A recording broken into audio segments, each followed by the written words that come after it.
Put your head on my Oh no, is that what we're doing? Are we getting pulled for this though? I don't know. We didn't earlier. We Oh, didn't God. last time. Is this like seal thing on our No, that's Oh. just the background playing. That would be crazy. You're live We're live. What's up? Hey, sorry. Where's my camera? right there. That's your camera. Oh, you moved straight it? ahead. Oh, it's in a different space. I feel like, or maybe I was in a different space the last few times we've been doing it. Yeah. First show in a couple weeks. Uh-huh. Out of town last week. Yeah. Had some family Yeah. stuff to deal with. Yeah. Your boy Evan. So, man, a little more lyrical, you know what I'm saying? Oh man, you gotta love it. You gotta love that kid, man. I respect the hustle. I think it'll be really funny to see if he keeps plugging away at it, what that'll be in Dude puts in the work. several years. Yeah, that's what I'm saying. You know, but yeah, back for the first show in a couple weeks, I guess. 2 weeks out of town last week. I think it was 2 weeks. Yeah, we just missed one. But we were off on a day the week before. We were like Thursday or Friday.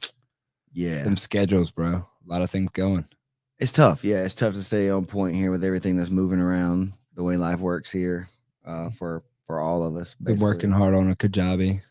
Yeah, I've been trying to build like the online platform stuff out and working like at the gym more, playing a bigger role in the kids program, you know, every day, having to be there for that, which is starting to be a lot more fun than it was in the beginning. You know, it was a lot harder to start with just nothing almost, you know, but now we got enough kids that are skilled enough and trying hard enough that it's really fun. At first we were just kind of, I didn't know what I was doing and I didn't really have any support. And now we've kind of built up the kids with the help that we've had so far with Richard and Jimmy and David. What's the biggest difference that you see in like teaching kids versus adults? Because I mean, you went out there to Nevada and did like a kids seminar, didn't you? Wasn't that wasn't that what you were doing? Yeah, I did that this weekend. Yeah. I mean, I did a kids and an adults one, but then Right. they brought kids to the adult. It's always interesting things. So I guess I've had kids come to adult seminars for a while when I go to places, and I guess the biggest difference is just the kids that a lot of times that come to seminars and stuff though are a lot more serious. They're dedicated. They're like and competitors. They want to They're be doing nagas. or at the very least they want to train and want to be there and stuff like that. So some of the kids don't really necessarily want to be there. Their parents are bringing them to get them a little bit of discipline, to get a little bit of the energy out after school or after whatever, to help give them a little bit of guidance outside of the house. You know, and I think that's what most sports are supposed to do. Help teach like community and citizenship and camaraderie and then discipline and respect. And I think people, you know, that's what they look for in martial arts. When you say martial arts for children, is mostly that. It's not necessarily like some people, I guess, want to see their kid like beat other kids up. I get there's an element to that for sure. Being the best. Yeah, right. But I think mostly you just want to see them be confident and discipline themselves when the time is right, you know?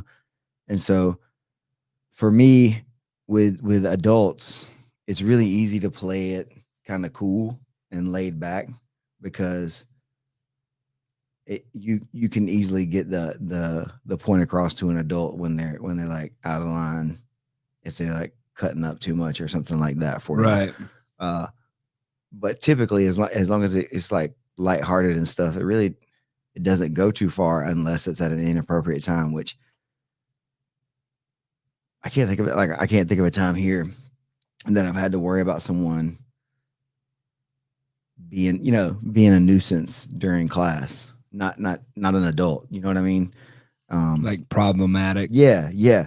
But some kids just lack that fundamental understanding of sometimes you need to like be quiet and pay attention and just kind of listen, even if you're bored, you know what I mean? And not act out because you're bored. You're not going to have an adult over there squirming around because they're bored. And the biggest thing, honestly, man, is that I think when you get from about like our youngest kids are like about 5, I think. And then once you get up to about 9, they start to get it, you know, and I think that's across the board. Some kids are like early adopters to attention and different things like that, but it's just human nature that it's hard to focus when you're that young. And then as you get older, your attention span grows based on if you try to flex that muscle, I guess, somewhat or not, or learn how to organize a learning environment for you that would be, conducive to how you, and so I guess that's the biggest thing is like trying to figure out the other way to put the learning environment for the kids that's structured enough where they're actually getting physically what they need, but then also getting the discipline that they need, and also, that they're having fun, because it's got to be fun. Do you get real technical with the kids, or what age do you start going technical? I haven't figured out exactly that part yet. Probably it's probably going to be about that same thing. I feel like, unless they're just About like like an 9 or 10. outlier. Yeah. Unless they're really like a strong Stud at like Yeah. 7, maybe start like getting technical. Thomas, maybe. Yeah. Because he's with me all the time. We can talk about things sometimes when he's, because he's 7 though. You know what I mean? So he's still kind of he needs to be checked too because of his demeanor in the room, just because he's a child. He's 7, and sometimes he feels froggy, and doesn't understand exactly what you're asking him for, and that's the biggest thing, right? I think is like you need to be extra patient with kids because you don't really know much about where they're coming from or how their day was or all those other I mean, honestly, it's very similar to what I say to you guys, but I think the dynamic is much different with the adult to child and the, leadership kind of deal, because they look to you in a different way than an adult should, at least. And so they come in from school. Now they've been at school for, I don't know, from 8 to, let's just say 8 to 3 or whatever. 8:30 is when it starts to 3 o'clock or whatever, I couldn't have imagined that. Like as a kid, like at that age, I was homeschooled. So like we did our schoolwork, but like it was always, I mean, we had traditional days and hours, but I remember getting to like high school and like going to a building school and like, you mean you expect me to sit here? Yeah, For and just and chill. that's what my friends have been doing and all this. This sounds Just- awful. and blank out, right? So, yeah, so that's one of the things I've been trying to work on and consider. And then giving them a space, at least like having my own child gives me a little bit of perspective on it, because I know that he's going through certain things or whatever. And since we found out that Mandy was pregnant with Thomas, honestly, I've studied a lot of like child psychology and different parenting things.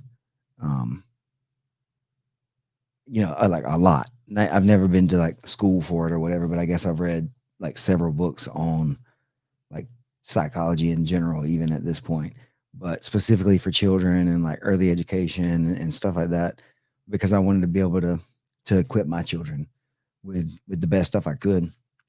And then now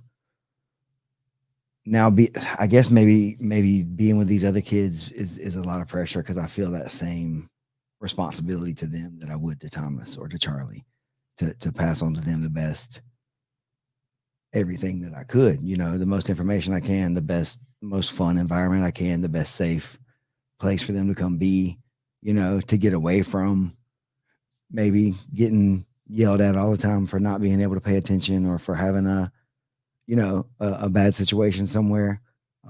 I think coming in and getting them to work sometimes is the right thing to do. Just getting them right to work, and not really, you can't give them those long speeches.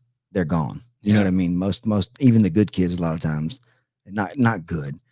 Even the kids with a greater ability to give attention longer, like sitting there, those kids even start wandering off after a few minutes. A lot of people are kinetic learners, and especially at a young age, you need to kind of engage it into play, to where they're playing. They don't even realize that they're doing anything serious. But then sometimes you got like, hey, this is serious though. You can't just.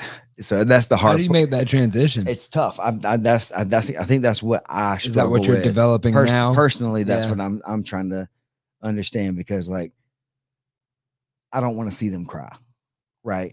Because I care about them and I'm compassionate. But sometimes you can't take away that struggle from them, because that's what's going to make them strong. That's what's going to make them resilient.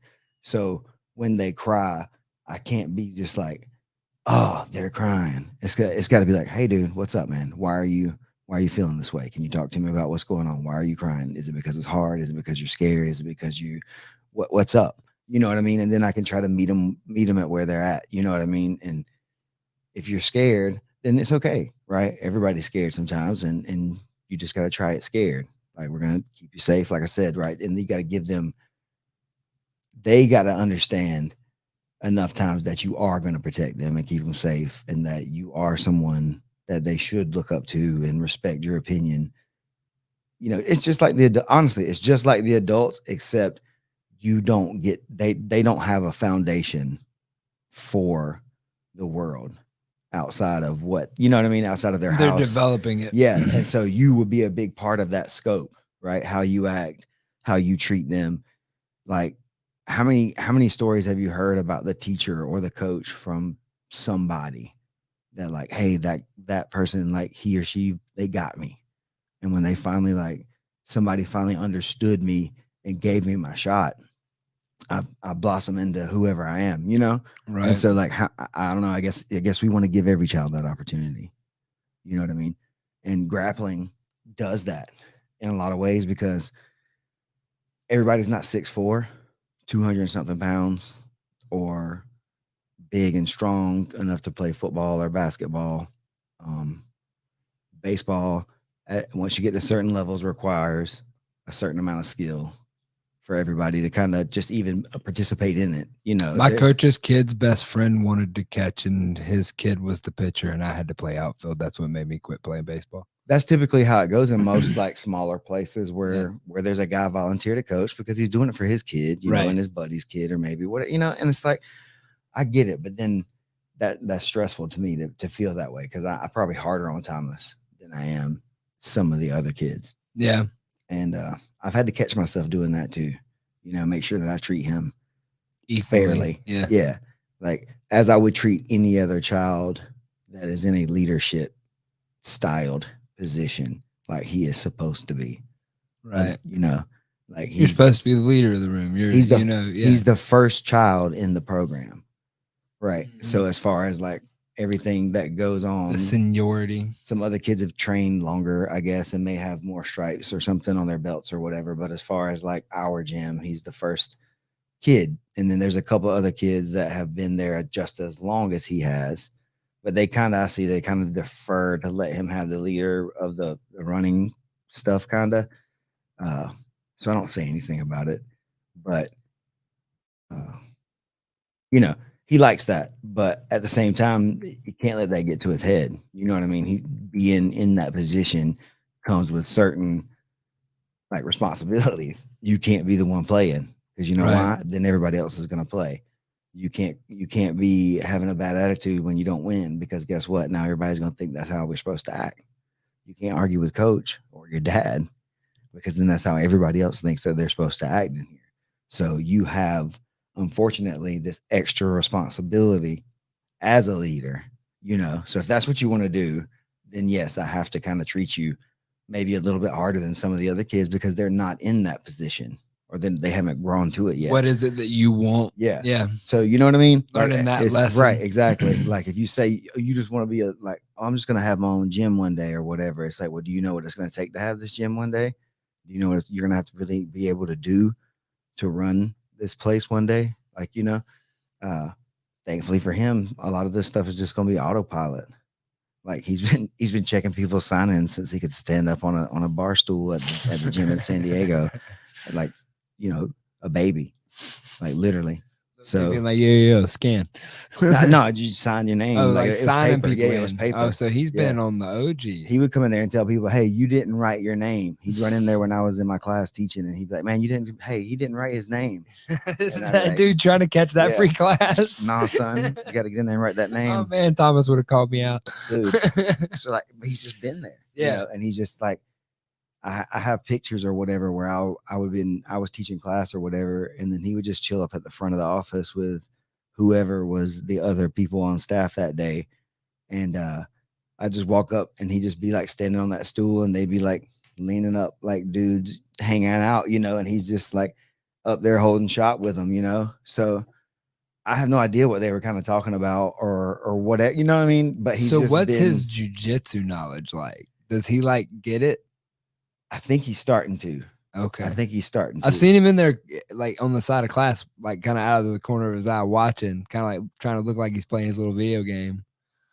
But like, he looks like he's kind of like clicking. He's wanting to, like, and that's been the thing, is like me being honest with him about what it means to actually like that. Like, you know, you say you want to be this, and it's like, well, you're gonna have to do more than what we're able to do in that class so far, because most of what we're doing is, yes, sir. You know, hey, Just learning. right? Stand up, sit down, do a push up. This is how you do a bear crawl. Let's jog 10 laps around the mats and not stumble over each other. You know what I mean? Like, Right. that's really freaking hard, dude. Like, even for some adults, probably, to get just that small loop going. Yeah.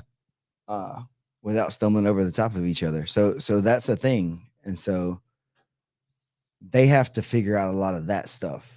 And I guess that's what we're tasked with teaching them, because they're not getting that other places. They're not getting a lot of like free play, or not even necessarily free, but like playtime where there's like leaders and you get to work out like stuff, you know, winning and losing a lot of different ways. You know what I mean? There's a bunch of different ways you can win and lose in a day of jiu-jitsu. And so that's what I meant by the games. Make it fun to where if you win or lose, you just won or lost, nobody got hurt. You know what I mean? Nobody's getting beat up or whatever. But what's then like a jiu-jitsu kid game that does that? Sumo. So Okay. yeah, I mean, basically just sumo is a good one. And then there's a game that they like to play, and it's kind of like duck, duck, goose. But then if they catch you and tag you, then you have to grapple. And if you can take them down or whatever, then you get That's cool. Yeah, the winner of the grappling match gets to be, you know, whoever. That sounds like a fun little like little kid gladiator game. Yeah, and then you could like flag football. Uh-huh. You can put like a piece of cloth on something and let them like try to like snatch each other's. Have you ever seen colors. that game that they play? I've seen they're usually like Russian kids, but like the game where they put, and I've seen like Khabib and them do it, where they tuck the towel in the back of their shorts, and then they try, instead of trying to go for the takedown, they try to pull that. You try out. to pull the towel out. Yeah, that's what we're talking about. Okay, yeah, just like a piece of cloth or something. Thing, okay. Yeah. You put it in their shorts or whatever, and then they got to try to. And it learns. They learn how to keep their hips away. Mm-hmm. Yeah, that's cool. Footwork or whatever. You could yeah put it different places. Like that's what I was saying. Something like that too. I got you. That way they don't always have to like really like slam into each Grapple. other. Yeah, right, exactly. Because then you lose some of the ideas of what you actually want them to do. So you can teach them concepts that are important, that become ingrained in certain ways that they'll do, but they may not understand for quite a long time. Like Thomas probably won't understand a lot of the things that he does. It's just the body. He just does it. Body mechanics. Yeah, he's just doing, like, he knows that he knew how to triangle before a year ago. You know, like he'd throw his legs up and have one arm in, but now he's been doing it for a year, and he's gotten enough laughs out of it that he's done it enough times that people talked him through it. You know what I mean? That he's like, he knows what he's doing. Yeah. And then yesterday, this kid that's kind of newer, who is probably going to get some give back on him soon, who's older than Thomas and a little bit bigger. Thomas just like got him in a front headlock twice and like snapped him down and got on his back, just like in an after class kind of wrestling role. And I was like, wow, you know, that's the first time he's ever done that. Like that. So I was chained it together. Like, when he knew what I was asking him to do, you know what I mean? Because once he, you know, it's like, I want you to do this, this, and this. And that's what we've been working on. Like trying to get to a snap down, trying to get to their back, and then we're trying to work the choke. Yeah. And then the way we've been getting them to compete, like the actual way they get the belt lately, is that we're doing seatbelt EBI overtime. So fastest escape or fastest submission. So now they understand control. So now they're trying to, at first it was only control. You couldn't choke each other yet, but you could always tap if you needed to. Right. But you weren't purposely trying to choke each other. Now it's like, now we can choke each other. And so there's a couple of kids that were still trying to choke the guy. Like, I think at first, maybe, like, is there the kid that has that inside them already? Or do you feel like you have to teach that part of like, okay, now you're going to try to choke him? I think that some of them have it in there, Yeah. right? I think some of them would just be, but some of them are just being mean, and not Okay. necessarily like on purpose. Like they just think that's what they're supposed to do, right? They think they're just supposed to dominate and like win at all costs, kind of, right? And so if you ain't cheating, you ain't trying or whatever kind of deal. But most of the kids that I don't think I can remember our kids once we started doing it with the control where they were purposely trying to actually choke. They may have been trying to make it hurt on purpose. You know what I mean? But I don't think they were trying to choke them. But now we got a couple of kids who have been doing it for a little bit. They come enough, and then apparently EJ, one of the kids, he told me that their dad's been doing it with them at home, like showing them the rear naked choke more.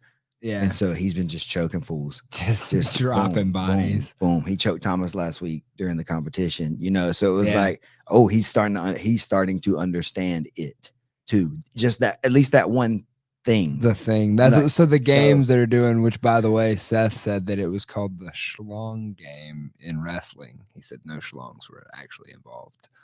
But it's the tucking your towel on the back of your thing and you're trying to like shoot and grab your towel to take it away. Yeah.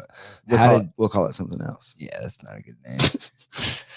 How did Thomas take the, like, is that the first time he's ever been choked to that? No. And so how do kids respond to that? Like, so that's a hard thing for when adults. We first saw Mav, you know, Morgan's son Mav, he's been training since day one too. So that's what I mean. Like Thomas has a stripe from being over at Kohl's before, and then he trained in San Diego as a 3-year-old, basically, kind of once in a while, you know. So he's been training forever. But Mav started day one with us, and he's 9 now, I think. Yeah. And so he's just 2 years older, but Thomas has like caught up and kind of passed him in height, and he's bigger. So now like attributes are becoming it's going to start being more and more for Thomas because he's going to be big, and Mav's going to be more like Morgan, probably not as big of a dude, you know, just naturally just not going to be as big as Thomas will, because like me and Mandy are bigger than Morgan and Nikki. Genetics. Just naturally. Yeah, just that it's just typically how it's going to end up. Right. But Morgan understands more of what he had been doing before.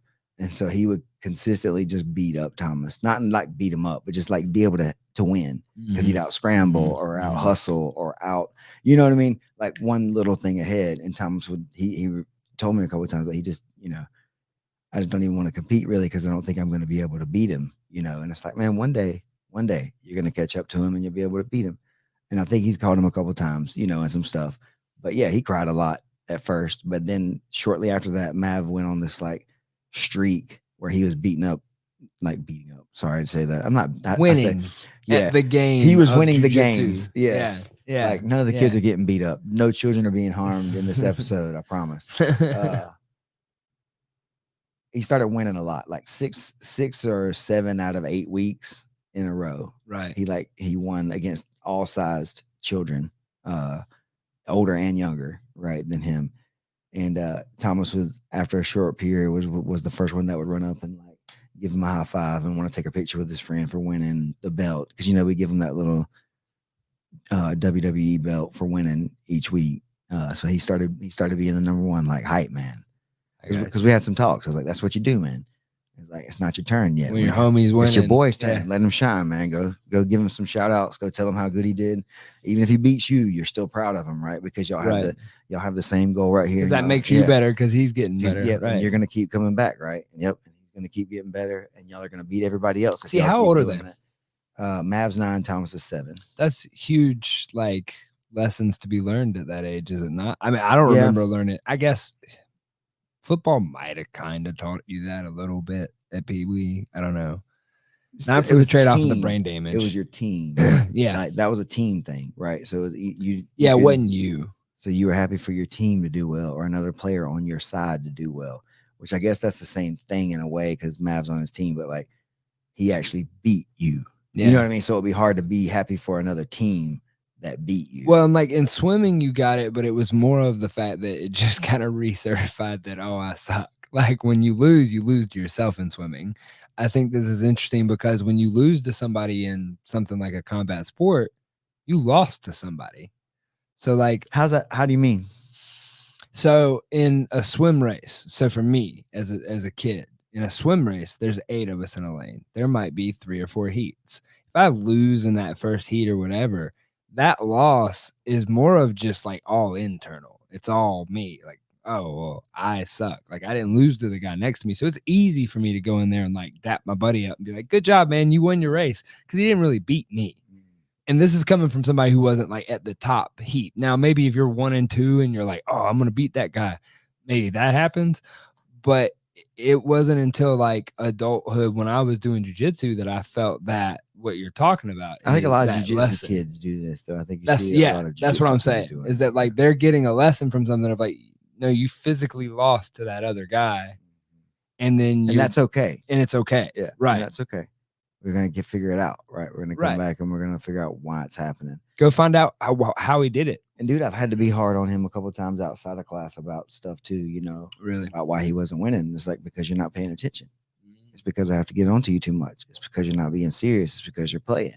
You know, and like I know you're having fun, and I want you to have fun. But if you would be more serious, then you would stop losing as much, and that might make it more fun. Which is like, I guess that's that whole work for reward thing. But that's like a carrot. An intrinsic though. That's intrinsic. Yeah. Right. It's not. There's no like external motivation to that part of it. When you're is that what maybe kind of helps with what some competitors never find, but like kind of letting that die off as far as you're not comparing yourself to other people. Yeah, you're just trying to make. You're not using them as a measuring stick. You're just trying to. Oh, good job, man. Nice play. Yeah. Like I think even in, like myself now at this point, the last match I had with Matt, he did that like switch on me when he shot in the second time, and I was like, oh damn, good move. You know, yeah. It wasn't that I was like trying to give up or anything, but just like in my moment, I was just like, well, that was smooth. You know? Like it's just one of those things. I think the more times you see something, the more times you felt something, the more you understand what that something is, and the more you can handle it appropriately if you've been guided through it in a right way. That's my mom actually jumped in the comments to remind me of when I was playing soccer when I was younger than Thomas, because we were in North Carolina, so I was probably like under 7, and I was playing soccer, like first little kid soccer. My homie was on the opposing team, and he was going up to make a kick a goal. Him. No, I let him score. Oh, nice. And then like ran up and was like, yeah, good job, bro. Nice. See, my dad's good. Like, okay, good job. Yeah. See, what is the lesson there, right? You yeah. know, like some people be like, you got to slide tackle that fool. You know, like what? I was hyped for my homie. He got his first goal. What's wrong with that? What's Right. wrong with that? You know, why can't other people win? That's the thing. There's always going to be a winner and a loser. Other people have to win too. Mm-hmm. You know, you can't win everything. You're not going to be perfect. You're not going to get everything to go through for you. But if you quit every time something doesn't win for you, then you're never going to get that breakthrough. So how does that translate to like the high level competitor? Like going like, so you take that kid, you know, and like maybe remove Thomas from this, because we're not putting expectations on anybody. But like what I'm saying is like you take that kid that's gone through that and they go to the high level. Is there a point that you do have to make a switch where you do have to become that competitor mindset of like everything's food, or does that question make sense? Yeah, I'm just trying to think of like a right answer. Yeah. Because there may not be a right answer there. There may be just, you know, to what works for that. I don't think individual. that I don't think it's necessary in the training room to ever really have that attitude. Because if you look at it that way, you're going to have a bad attitude towards your training partners. You're not going to care as much as you should about them. You should always look to do your best. But in the training room, you should always look for like the best, like the highest like expression of the jiu-jitsu. You know what I mean? Instead of just what I call gooning people, right? I could short choke so many people by just getting my arm on that Dan Severn style choke or whatever, palm to palm. Just making it hurt. I can do it all the time. Yeah. I can do it all the time if I wanted to people. And I would probably do that if I was competing, right? This is a thing that you know that you can do. But in class, if I don't get under y'all's chin too much, unless it's like just like one of those clean like face cranks where I know it's not going to like really hurt you too bad, where you can apply it. I can hold it and let you and know. And then I probably will let that go once you realize it and just keep going. And even if you don't realize it, just be like, okay, I know. Yeah. Yeah. So I hope to, and this is the thing now with the adults, this has been what I've been trying to preach to y'all the whole time, kind of. So I guess this is the same thing for those kids, right? You can train as hard as you can with someone, but never have to look at them as like food. You know what I mean? Yeah. Like they're never something less than you. Your training partners For any reason. they're yeah. never less. You know what I mean? You always got to hope that they're more. You always want to make them more. You know what I mean? So if you just eat them, you're gonna shit them out, right? So you gotta look like to build your people up. You gotta bring that rising tide raises all ships, right? So without good people around you, what are you gonna? You're only just gonna be a man on an island at that point, and that's not longevity. You know, you're not gonna make that. So in a room like what you've developed, I mean, I made a post the other day talking about the fact that like one of the things that I love training down here with you is that like I've seen where you've taken day one guys and where they're at now, and you're like preaching this that you are is something that is not typically what your approach is when you're developing competitors. But now I've watched all these guys that had the approach that you're talking about that are all now like super interested in competing, and now they're like, no, that's up the ante. And like, so you would be worried that you would create a soft room that way, but you really didn't. You created guys that were comfortable with upping it and getting into it, and then even guys that maybe not would have thought they were. No, definitely, for sure.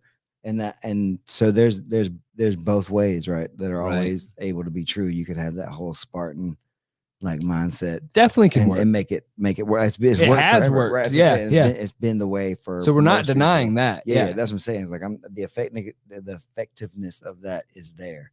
Is there a different way?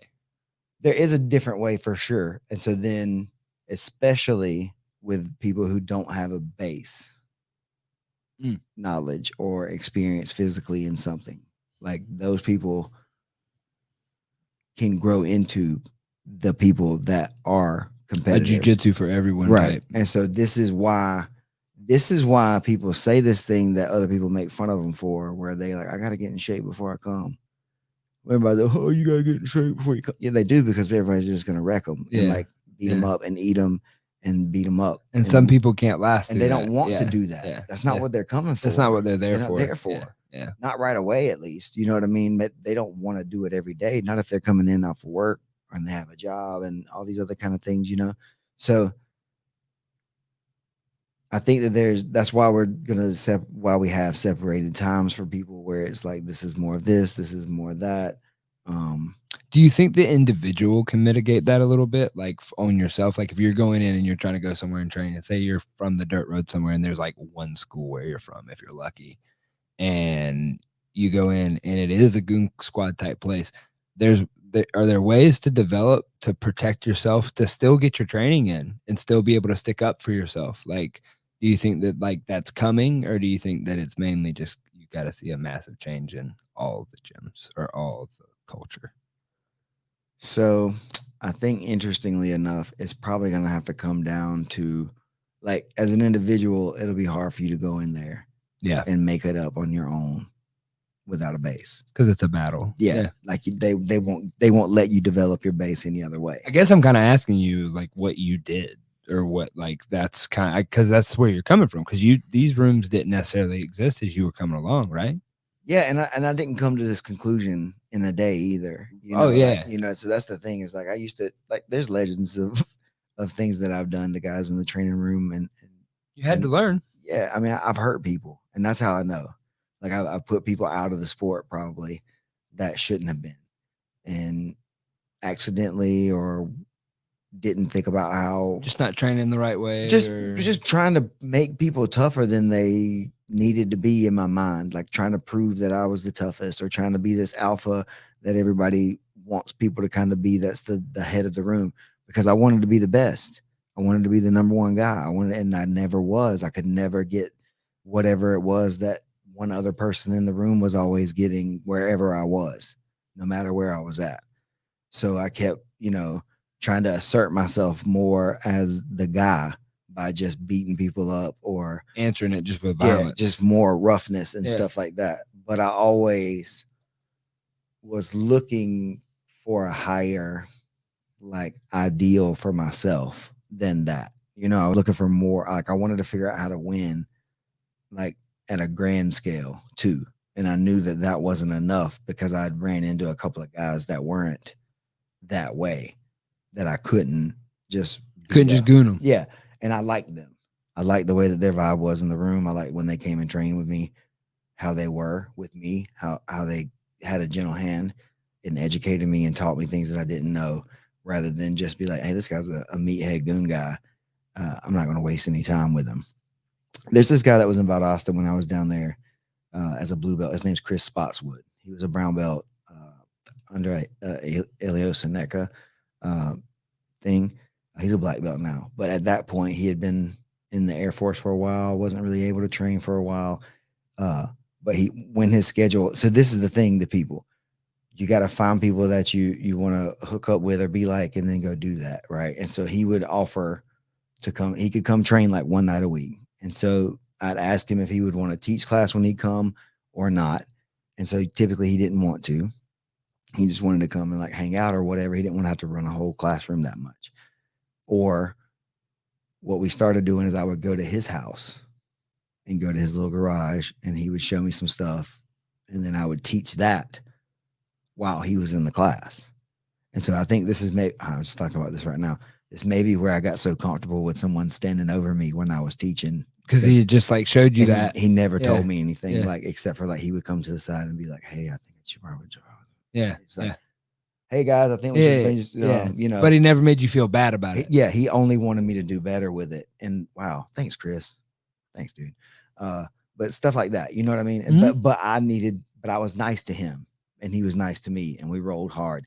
But then I started understanding through that kind of stuff that it wasn't the only way. Like before that, there was probably people that tried to help me. Yeah, but I was too much of a. You weren't ready to receive. Yeah, that's what I mean. So like other guys before that may not be at the moment. Other guys, no disrespect to you guys. I'm sure you probably were very the same way, but I was from a different like. But does that make you be able to recognize that in other people a lot? Yeah, for sure. If you can like, oh, I see what part of the journey you're on. I was there. Yeah, that's what I mean. Like I feel like I can meet people a little bit closer to that beginner phase a lot of times if I sit back and give myself a chance to be objective, you know.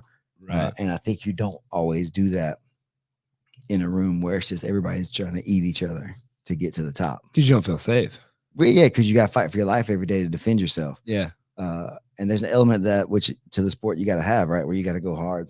But you can create that like in the same environment, and you know that they're not going to hurt you. Yeah, they're gonna stop. Yeah, or not. Yeah, not intentionally. Yeah, that's what I mean. That's my homie hurt me Monday night, but it was completely on accident. It's accident. It's always an accident. It should always be an accident when someone gets hurt, but it should be rare that it still happens that much, right? A lot of times that people get hurt still, and this is another thing, is wear and tear from their own self not taking a break, right? Someone injures something that's already been kind of worn out, and then it finally just pops. Like your elbow's been like janky for a little while, and then you come in and somebody arm bars you, and then your bicep tears, and he's like, "Oh man, he tore my bicep with that arm bar." It's like, yeah, and then the 40,000 arm bars right before that one too had nothing to do with it. Yeah.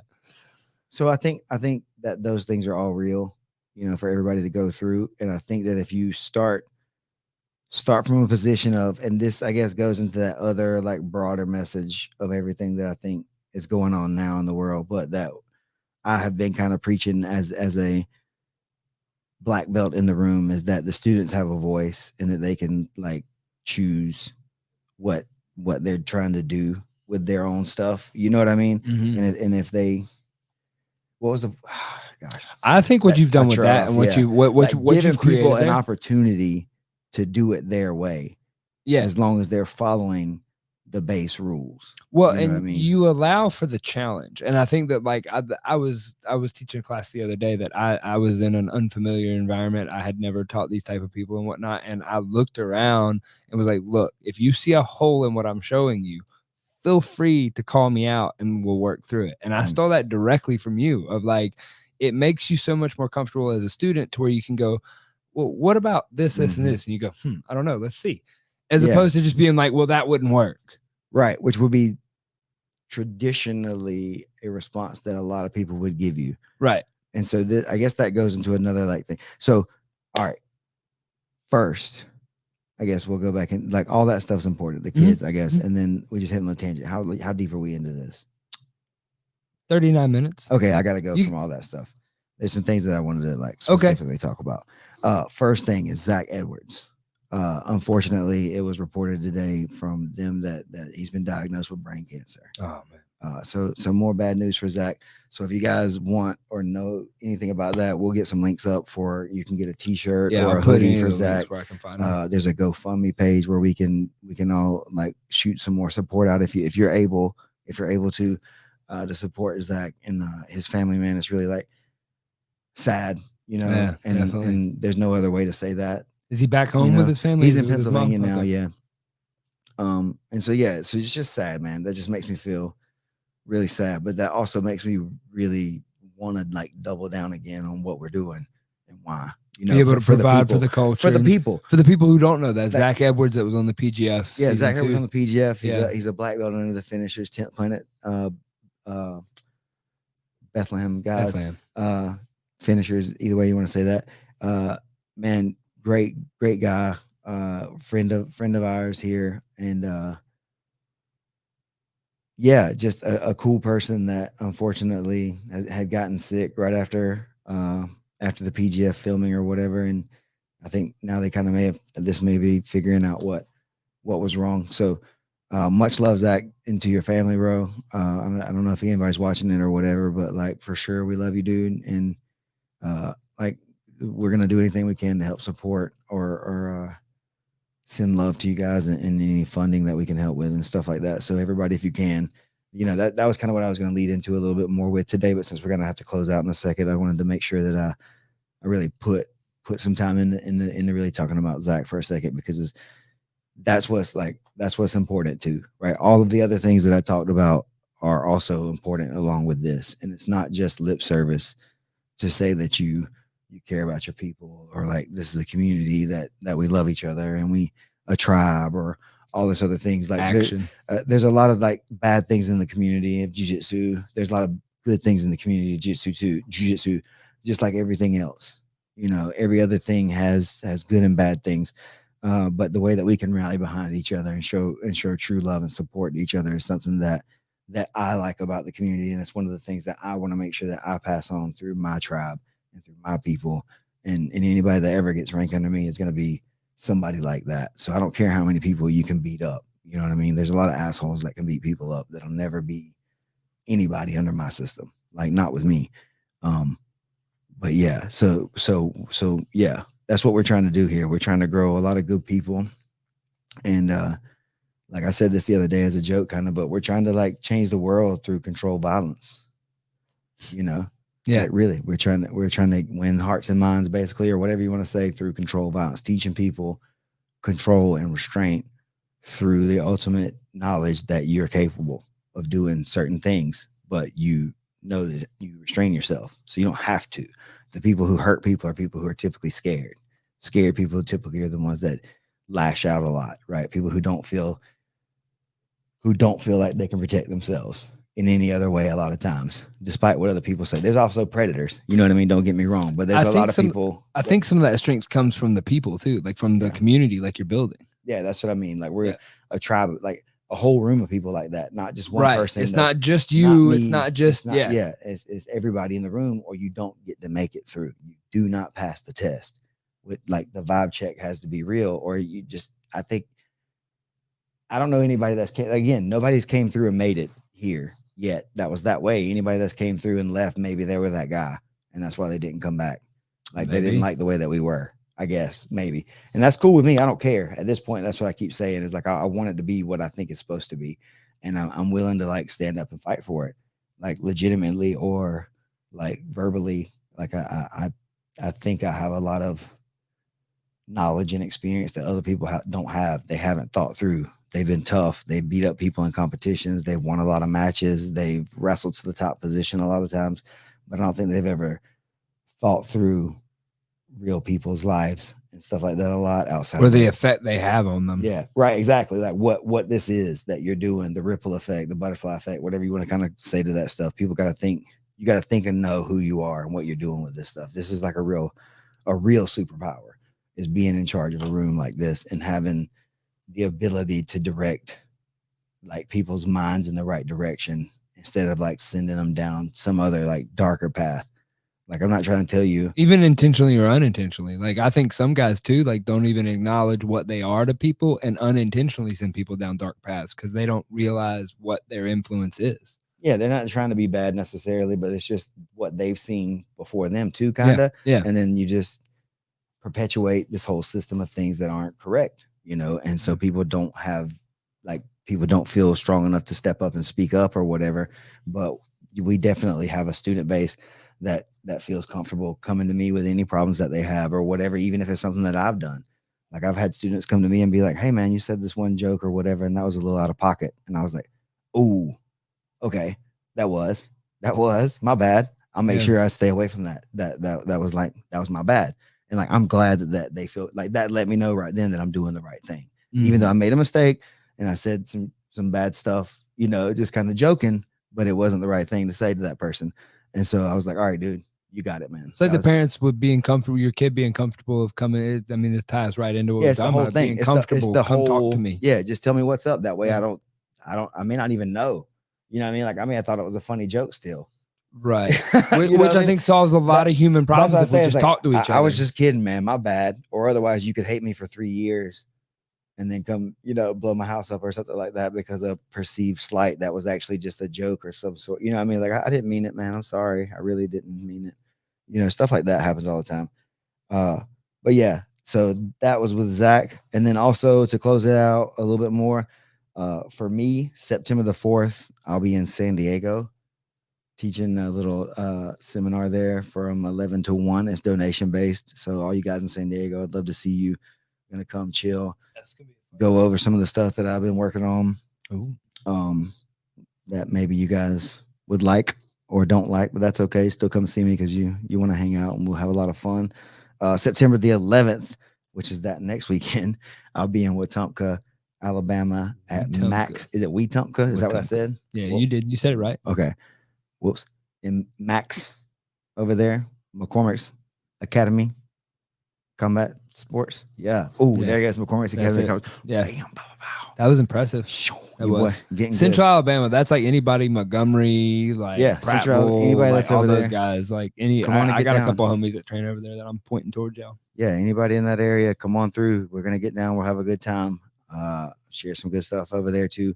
And then one thing, this is not necessarily my thing, but I want to share it because it's something that's really interesting. The Strange Matter Invitational, September the 25th at the Tech Center in Eastman. This is a kids tournament for submission only.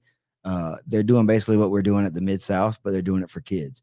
And so they're going to do a buy-in for $100 each. There's 8 kids in each bracket. Aren't they like paying their? And they're going to give that money to pay dues at the academy so for they them, can train for so free. The parents can pay. Right, exactly. Dope. Instead of so something that's a little bit different, maybe scholarships based for kids. That'll go a long way though. For it's kids. Depending on where they train at, for sure, it could really like be a big shot in the arm for the parents too to get some training for their kid. And cool. And if it's something that they're really into, then why not go ahead and let them get out there and play the game? Yeah, you know what I mean? Get an allowance for doing their work. You know what I'm saying? So I think they're doing up to 115 in one bracket and then up to 135 in another bracket. So I'm not sure how big these kids are to be that big, like age group wise or whatever. 35. So pounds. Like those are some bigger kids, but but that may be teenagers, right? Like preteens and stuff like that could be that big, I guess. I was trying to think. I was pretty big at like 12. 15. Yeah, like a 12-year-old could be that big for sure. Yeah, you'd be 130 pounds. So hit up Jimmy Barnett from the Tech Center, TECT Center in Eastman. He's running all that stuff. There'll be a live stream that's going on for it and everything. So trying to get some exposure to the kids in the area that are looking to be more serious and specific about their stuff. Also put a little bit of money into their pockets in the community. Like this is what we're trying to do, man. We're trying to like raise up everybody and raise the profile of everybody in the area. All the hard workers need to come to the top and start getting recognized because there's a lot of really great talent over here in the middle Georgia, South Georgia, Southeast area in general that probably doesn't get as much attention because it's not as broadcasted out. You know what I mean? So I think that's something great that they're doing over there, trying to get those kids and the sponsorships in and scholarships for their programs, because that's just going to help the gyms grow too, right? They help get more kids more serious when they find out that so-and-so got their school paid for or whatever, you know what I mean? If And they're getting to play the yeah. game, like And yeah, you get a full round in and you get to go. You Yeah. know what I mean? So that's something that's really cool and interesting. So yeah, so hit up Jimmy if you guys are interested in that, or hit me up and I can put you in touch with his contact stuff. That's gonna be really, really, really cool over time. I think that's gonna be something that could grow into a like a that'll be big, neat. like a big deal. I think, like, because nobody's doing that. You Like, can make a league for kids where that's they're what I like, mean. Like, you know, like that sounds better than a Naga sword. like a scholarship. Oh, I said like their name. Whoops. a scholarship or whatever. League, Yeah. you know, like just, you know, and maybe that's not what everybody wants, but instead you don't pay any more to do this tournament that you would for Than another one. yeah, and then Like you I get your said. matches live stream, so that means you'll probably get to watch them again and have those for a study. Grandma and grandpa can watch. Mm-hmm. Yeah. So yeah, I think that's really cool, man. So shout out to Jimmy for coming up with that idea. Super cool. And yeah, we're gonna shoot as much support to them as we can for that stuff too. Otherwise, is that it? Yeah, we'll probably do another Mid-South in October, but we're not nailing down anything yet. So yeah, it's like the timing, because we got Costa Rica coming up, and that's been right, bro. The mats finally got like in the hands of our people. Like they sent the picture of them to me yesterday. They're not at the place yet or whatever, but they sent me a picture of them on the pallets, and like almost cried. It's been such an ordeal to get those mats over there, and we've been like learning a lot, to say the least, man. So we've been dealing with that. So that's been a lot of where my focus has been. But we got Costa Rica for the week, the 10th through the 16th. So maybe late October, but that's my daughter's birthday. We'll see. Yeah, we'll figure out what's up early November, sometime in there. But we're gonna do probably purple belt and below. Not sure what weights, maybe one heavyweight bracket, because I've been getting a lot of asks for like a Big a boys. heavyweight guys. We've done 225s. So purple belt and below is probably 220, anything open weight, I guess is what you could say. But we were gonna run it on that PGF format, where everybody's gonna get to go against everybody. So that'll be, I think we're gonna do 6 guys. Is that what we kind of said? I think 6 or maybe Yeah. a top out at 8. We're gonna figure it out. Yeah, that way we can get close to the buy-in, making it a nice enough pot for you guys to come and get the work in. running like brackets. Yeah, and run some. Yeah, and let everybody get a match with everybody. That way you don't get to be one and done, right? You're not just in there getting one It's match fun. and having to go home. So Work probably on your cardio. yeah, heavyweights, and then probably some other lighter weight under that. Oh, that'd be fun. Heavyweights in that format. See how well they do on like round 2, round 3. Yeah, just see who goes where. Yeah, for sure. We're gonna yeah, and then one other weight class. Y'all hit us up, sound off, let us know what y'all want to do. Y'all little guys don't ever show up, so don't tell me about you. We've already given you opportunity. Yeah, all you little guys don't show up. Let's go maybe 170s. There's a ton of y'all that seem to be pretty game. But that's also one of the divisions they're doing at the PGF. So I don't want to put another. Yeah, so not 170s. Let's do something else. Maybe in between, up or above. Cool. We'll go all lower than that. Your Kajabi. Yeah. And the dream no gi .mykajabi.com. We are putting up a class archive right now. There's probably, I don't know, less than 10, but almost 10 classes up there right now. It's going to constantly just be getting more stuff on there.